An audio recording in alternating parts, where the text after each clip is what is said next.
हाँ बेटा, अपने लास्ट लेक्चर में हमने देखा था कि कैपिटल बजटिंग में किस तरह से हम अपने एवरेज जो एनुअल केस इनफ्लोज हैं इनका कैलकुलेशन करते हैं और उनके डिफरेंट टाइप्स के कंडीशंस क्या होते हैं, जिसमें हमने देखा था कि एनुअल केस इनफ्लोज आपको जब दिए जाएंगे तो उसका स्टैंडर्ड जो सेंटेंस होता है जिसके अकॉर्डिंग आप क्वेश्चन सॉल्व करते हैं वो होता है annual case inflows after tax and before depreciation.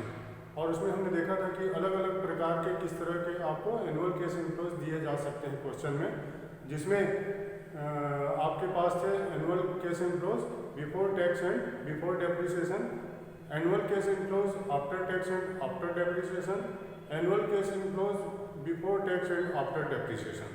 तो ये तीन कंडीशन पे आपको हमने यहाँ पर एनुअल केस इनफ्लोज के बारे में जानकारी दी थी कि जब इस तरह के एनुअल केस इनफ्लोज आपके पास क्वेश्चन में रहेंगे तो उनका कन्वर्सन कैसे आप करेंगे, और कन्वर्सन होगा उनका स्टैंडर्ड फॉर्म में।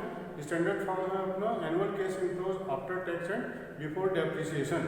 तो उसके लिए जब बिफोर टैक्स एंड डेप्रिसिएशन होगा तो पहले आप डेप्रिसिएशन को माइनस करेंगे, देन टैक्स को माइनस करेंगे और फिर डेप्रिसिएशन को ऐड कर लेंगे। और इसी तरह से जब after tax and after depreciation होगा तो आप पहले उसमें से टैक्स को माइनस नहीं करेंगे और ना ही डेप्रिसिएशन माइनस होगा, क्योंकि आफ्टर टैक्स एंड डेप्रिसिएशन है। ओनली इस कंडीशन पे आपको डेप्रिसिएशन को उठाकर जोड़ना होगा। जब before tax and after depreciation होगा तो before tax and after depreciation होने पर आपको टैक्स माइनस करना होगा और उसमें से फिर डेप्रिसिएशन को ऐड कर देना होगा। तो इस तरह से ये जो करेक्शन का जो पैटर्न मैंने अभी बताया उस पैटर्न के बेस पर आप यहाँ पर जो कन्वर्सन आप एसीएफ है मीन्स जब स्टैंडर्ड फॉर्मेट में या स्टैंडर्ड फॉर्म में आप अपने एनुअल केस इनफ्लोज को देखते हैं तो उसमें से इस प्रकार के एनुअल केस इनफ्लोज होने चाहिए जिसमें से आपका कर तो घटा हो अर्थात टैक्स डिडक्टेड हो बट उसमें से डेप्रिसिएशन इंक्लूडेड हो। तो इसमें जो सेंटेंस होता है हमारा after tax and before depreciation का, तो उसको देखकर ही आपको क्वेश्चन को सॉल्व करना होगा। मैंने उसका एक फॉर्मेट भी बताया था जिसमें आपके पास रेवेन्यूज थे। रेवेन्यूज में से आप अपने फिक्स कास्ट को माइनस करते हैं, फिक्स कास्ट को माइनस करने के बाद देन वेरिएबल को माइनस किया जाता है, वेरिएबल को माइनस करने के बाद फिर आप उसमें से जो डेप्रिसिएशन होता है उस डेप्रिसिएशन को माइनस करते हैं। डेप्रिसिएशन को माइनस करने के बाद देन आप टैक्स को माइनस करते हैं और फिर इसमें डेप्रिसिएशन को ऐड कर लेते हैं और इससे आपका जो एनुअल केस इनफ्लोज होता है after tax and before depreciation के फॉर्म में आपको मिल जाता है ना। तो इसी बात को यहाँ पर हम अब देखेंगे एक क्वेश्चन के माध्यम से उसको सॉल्व करके देखेंगे through question.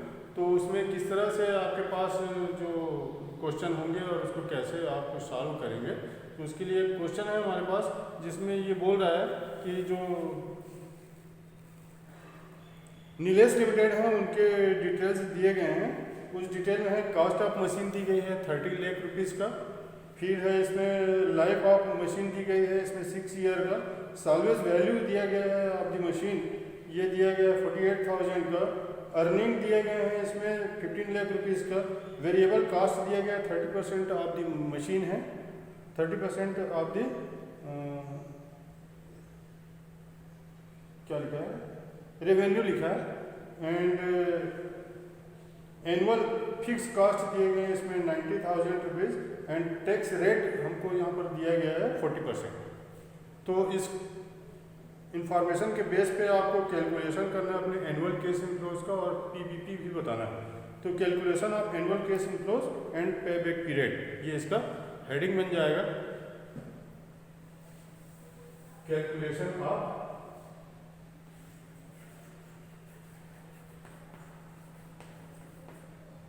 ACF and PBP। ठीक, ये अपना हेड हो जाएगा कैलकुलेशन ऑफ ACF। डायरेक्ट आप कैलकुलेशन ऑफ PBP नहीं लिखेंगे क्योंकि इसमें आपको हेडिंग भी डालनी होती है कि आप पहले क्या कैलकुलेट कर रहे हैं। तो पहले आप एनुअल केस इनफ्लोज कैलकुलेट करेंगे और एनुअल केस इनफ्लोज कैलकुलेट करने के बाद देन आप उसमें PBP निकालेंगे। तो एनुअल केस इनफ्लोज निकालने के लिए सबसे पहले आपके पास जो एनुअल रेवेन्यू है इसको आप पहले नोट करेंगे। रेवेन्यू दिया गया है इसमें 15 लाख रुपीज़ का। तो 15 लाख यहाँ पर आप मेंशन कर लेंगे।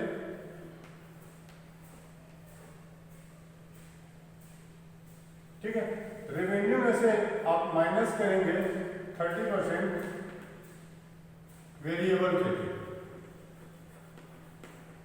Variable expenses 30% of revenue. तो 15 लाख का 30% निकालेंगे, आ जाएगा 4 लाख 50,000। इसको माइनस करेंगे, माइनस करने के बाद आ जाएगा 10 लाख 50,000 रुपीज। 10 लाख 50,000 से फिर माइनस करेंगे फिक्स कास्ट। फिक्स कास्ट दिया गया इसमें 48,000 रुपीज का, नहीं फिक्स कास्ट दिया गया इसमें 90,000 रुपीज का। तो 90,000 रुपीज आप इसमें से माइनस करेंगे। माइनस करने के बाद आपको यहाँ पर रेवेन्यू मिल जाएगी 9 लाख 60,000। 9 लाख 60,000 में से अब आप माइनस करेंगे एडी को। तो एडी कैसे कैलकुलेट करेंगे ये मैं बताया था, जब एनुअल डेप्रिसिएशन का कैलकुलेशन करना होता है तो एडी के लिए आप वही फार्मूला लेते हैं, initial cost of investment minus scrap value upon estimated life in year का। तो यहाँ पर एनुअल डेप्रिसिएशन के कैलकुलेशन के लिए इनिशियल कॉस्ट ऑफ इन्वेस्टमेंट दिया गया है 30 लाख रुपए का, जो मशीन का प्राइस है।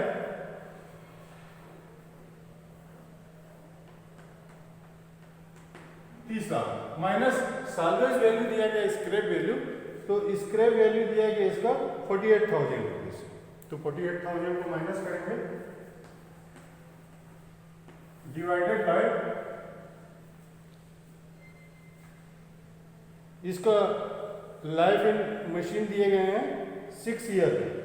तो डिवाइडेड बाय 6 कर लेंगे, तो इससे इसका एनुअल डेप्रिसिएशन मिल जाएगा आपको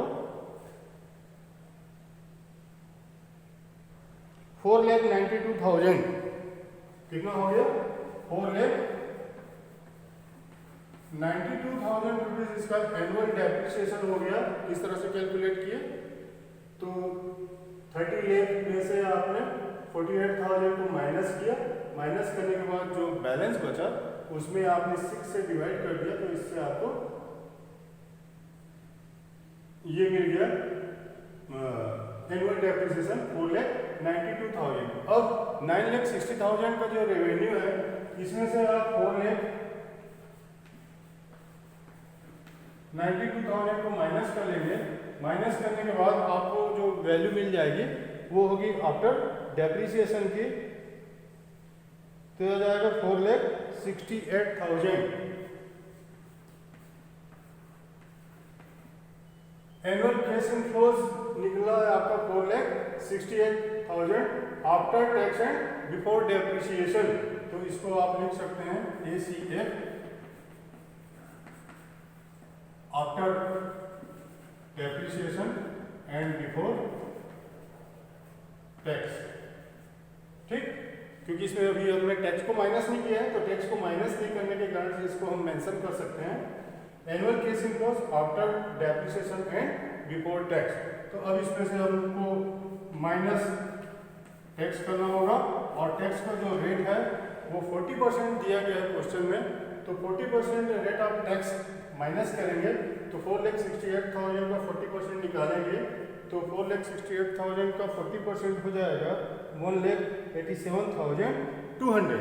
तो 1,87,200 को माइनस कर देंगे।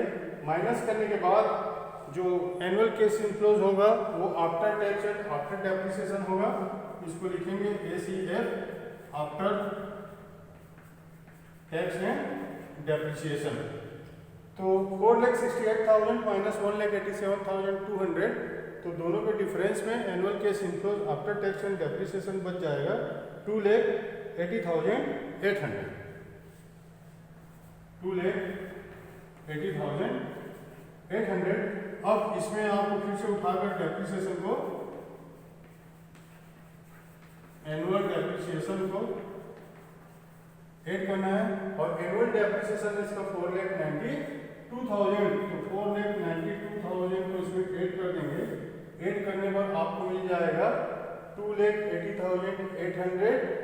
ये annual cash inflows after tax and depreciation को ऐड करेंगे तो ACF हो जाएगा after tax and before depreciation. तो 7,70,000 72,800 7,72,800 रुपीज ये हमारा एनुअल कैश इनफ्लोज हो जाएगा। और एनुअल कैश इनफ्लोज निकाल लिए आप। अब कैलकुलेशन ऑफ PVP होगा। तो PVP की कैलकुलेशन के लिए हमारा फार्मूला होता है, जब एवरी ईयर का ACF हमारा इक्वल होता है तो उस समय फार्मूला होता है नेट इन्वेस्टमेंट अपॉन ACF। ठीक, तो नेट इन्वेस्टमेंट है हमारा 30 लाख रुपए का।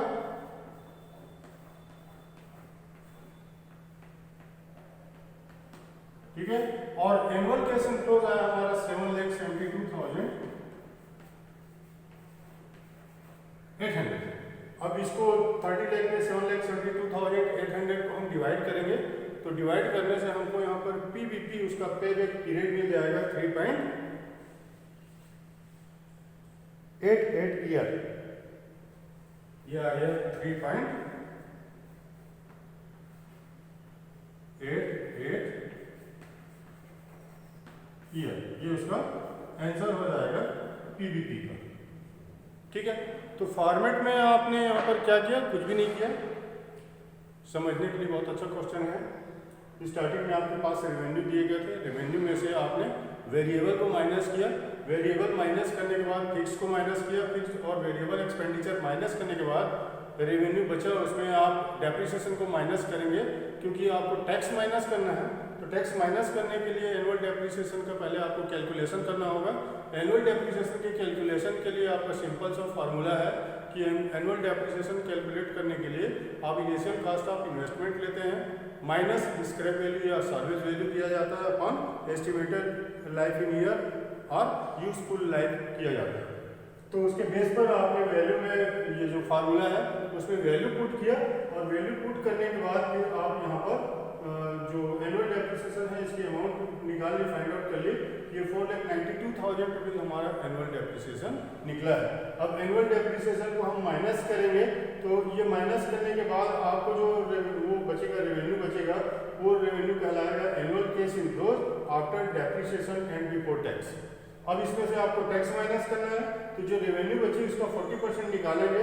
40% तो 4,68,000 का 40% हो जाएगा 1,87,200 रुपीज और इससे माइनस करने पर 2,80,800 rupees annual cash inflows after tax and depreciation का मिलेगा। इसमें आप डेप्रिसिएशन एनुअल डेप्रिसिएशन को फिर से ऐड कर देंगे तो एनुअल डेप्रिसिएशन 4,92,000 रुपीज होता है। दोनों को ऐड करने पर 7,72,800 रुपीज आपका एनुअल कैश इनफ्लोज हो जाएगा। और ये एनुअल कैश इनफ्लोज कहलाएगा क्या, after tax and before depreciation. और इसकी जैसे ही हमको अमाउंट मिलती है देन तुरंत हम यहाँ पर PVP का कैलकुलेशन कर लेते हैं। PVP के लिए नेट इन्वेस्टमेंट अपॉन आपका जो फार्मूला होता है एनुअल कैश इनफ्लोज, और net investment upon annual cash inflows करने के लिए आप नेट इन्वेस्टमेंट की वैल्यू देते हैं। जो इनिशियल कॉस्ट ऑफ मशीन होती है इसमें आपको रिप्लेस किया जाता है। एनुअल कैश इनफ्लोज जो आपने कैलकुलेट किया उसको निकाल कर रखा और इसमें से इसको डिवाइड करने से आपको 3.88 ईयर इसका जो PVP है, पे बैक पीरियड है, वो आपको मिल गया। ठीक है, तो एक मेथड ये हुआ जिसमें आप रेवेन्यू में से एक्सपेंडिचर को माइनस करके आप निकाल लिए।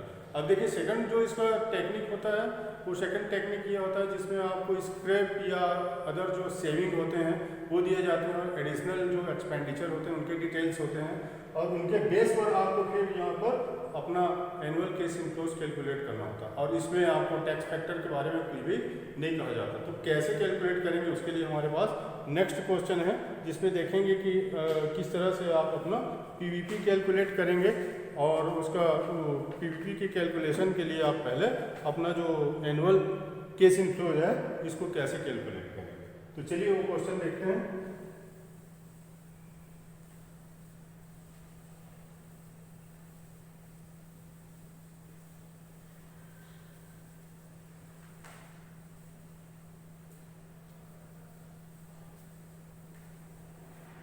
ये क्वेश्चन है हमारे पास। इस क्वेश्चन में बता रहा है कि जो सुचित्रा इंडस्ट्रीज लिमिटेड हैं, इनके पास दो प्रपोजल हैं, एक्स और वाई, और उनके जो डिटेल्स हैं वो नीचे दिए गए हैं। The following information is available in respect of both models. तो फॉर एक्स एंड वाई आपको जो डिटेल्स दिए गए हैं उसकी मैं स्टडी कर रहा हूँ, जिसमें कास्ट ऑफ मशीन दिए गए हैं एक्स के लिए और वाई के लिए। फिर है एस्टिमेटेड लाइफ इन ईयर दिए गए हैं दोनों के लिए, 10 ईयर और 12 ईयर। फिर है एस्टिमेटेड सेविंग इन स्क्रैप दिया गया पर एनम 40,000 एंड 60,000 का। एडिशनल कास्ट ऑफ सुपरविजन दिया गया है पर एनम आपका 48,000 एंड 64,000 का। एडिशनल कास्ट ऑफ मशीन दिया गया है पर एनम दोनों के लिए। कास्ट ऑफ इनडायरेक्ट मटेरियल दिया गया है पर एनम 24,000 32,000 का। फिर एस्टिमेटेड सेविंग इन वेजेस बोल रहा है, वेजेस पर वर्कर पर एनम बोल रहा है फॉर एक्स के लिए 24,000 एंड फॉर वाई के लिए भी 24,000। नंबर ऑफ वर्कर रिक्वायर्ड बता रहा है इसमें, not required 150 and 200।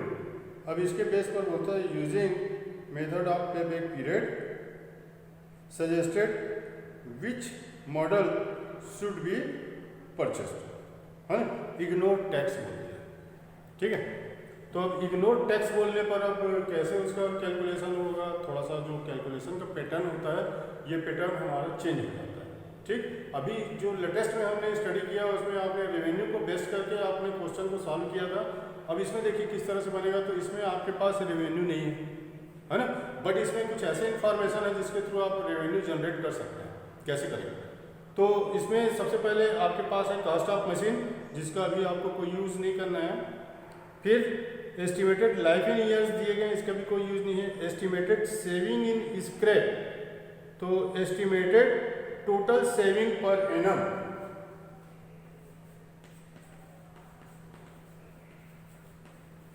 Estimated total saving पर एनम, इसका कैलकुलेशन करना है। तो नंबर फर्स्ट हो जाएगा saving in scrap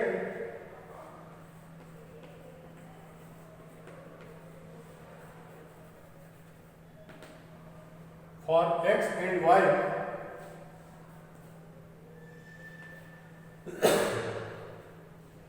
saving in scrap for X and Y ये दिए गए हैं आपको। स्क्रैप में 40,000 और 60,000 रुपीज़ का सेविंग होता है।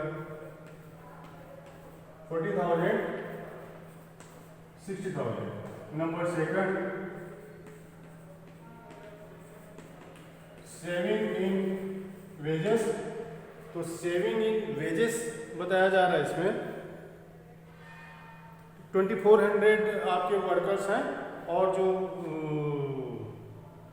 Number of worker not required बता रहा है तो 150 बता रहा है। तो 2400 इंटू 150 करेंगे तो इससे आपके वेजेस में सेविंग निकल जाएगा फॉर एक्स में 3,60,000,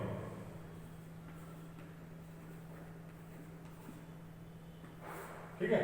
और वाई के लिए करेंगे तो वाई में दिया गया है number of worker 2400 and number of worker not required इसमें बोल रहा है 200। तो 2400 इंटू 200 करेंगे तो 4,80,000 रुपीज हो जाएगा और वाई के लिए। अब दोनों को काउंट करेंगे तो ये हो गया 4 लाख और ये हो गया 5,40,000, ठीक। Estimated total saving per annum को आपने पहले काउंट कर लिया। तो सेविंग काउंट करने के लिए दो प्रकार से आपकी सेविंग हो रही है, सेविंग इन स्क्रैप हो रहा है और सेविंग इन वेजेस हो रहा है। तो सेविंग इन स्क्रैप में सेविंग इन वेजेस के अमाउंट को टोटल करने से टोटल सेविंग पर एनम आपको मिल गया। For X 4 lakh rupees and for Y 5,40,000 rupees. अब इसमें माइनस करेंगे additional cast.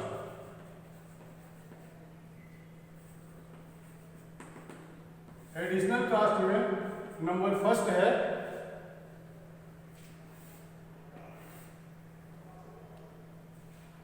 Cost of supervision, cost of supervision. Number second है cost of maintenance and number third है इनडायरेक्ट मटेरियल, इनडायरेक्ट मटेरियल।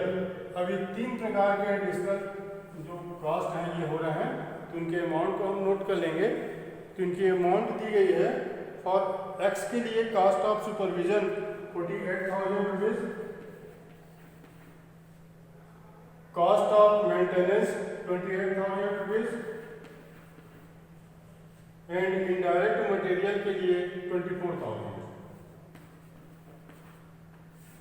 ठीक है, वैसे सेम वाई में देखेंगे तो वाई में कॉस्ट ऑफ सुपरविजन बोल रहा है 64,000,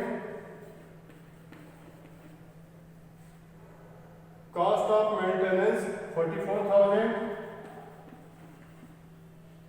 indirect material 32,000।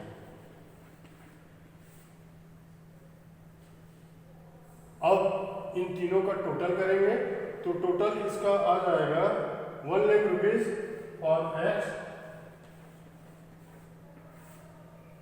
Additional cost and for Y 1,40,000।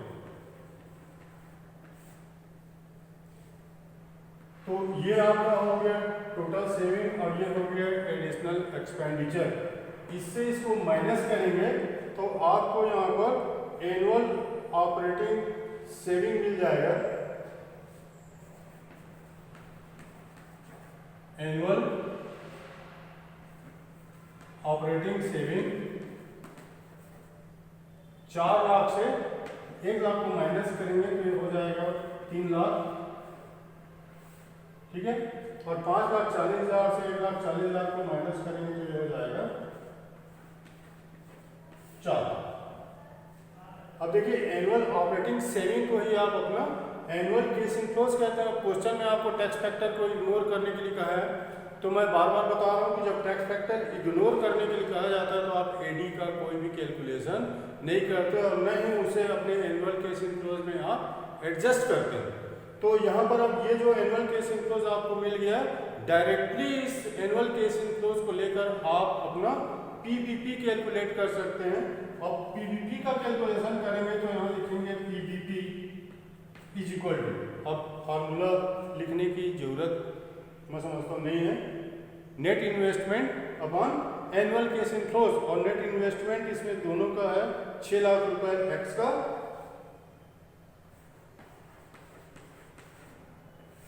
और वाई का है 10 लाख। ठीक, एक्स का यहाँ पर इनिशियल कास्ट है 6 लाख और वाई का है 10 लाख। तो 6 लाख में अब आपको एनुअल केस इनफ्लोज को डिवाइड करना है, तो एक्स में डिवाइड करेंगे 6 लाख से आपको 3 लाख को डिवाइड करना है और वाई में 10 लाख में आपको 4 लाख को डिवाइड करना है। ठीक है, इससे आपको पीबीपी मिल जाएगा एक्स एंड वाई, ये हो जाएगा 2 ईयर और ये हो जाएगा 2.5 ईयर। देखिए अब कंपैरिजन करने के लिए बोल रहा है क्वेश्चन में, बोला using the method of PVP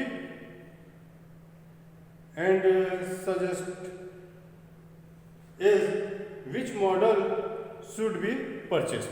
तो आपके पास 2 ऑप्शन थे एक्स और वाई, और आपने पीवीपी का कैलकुलेट किया तो इसमें एक का 2 साल निकला और दूसरे का 2.5 ईयर अर्थात 2.5 साल। तो यहाँ पर 2 ईयर और 2.5 में किसको सेलेक्ट करेंगे, तो जनरली हम जिसका पीरियड कम रहता है उसको सेलेक्ट करते हैं। तो यहाँ पर proposal x should be selected हो जाएगा and proposal why should be rejected हो जाएगा, है ना।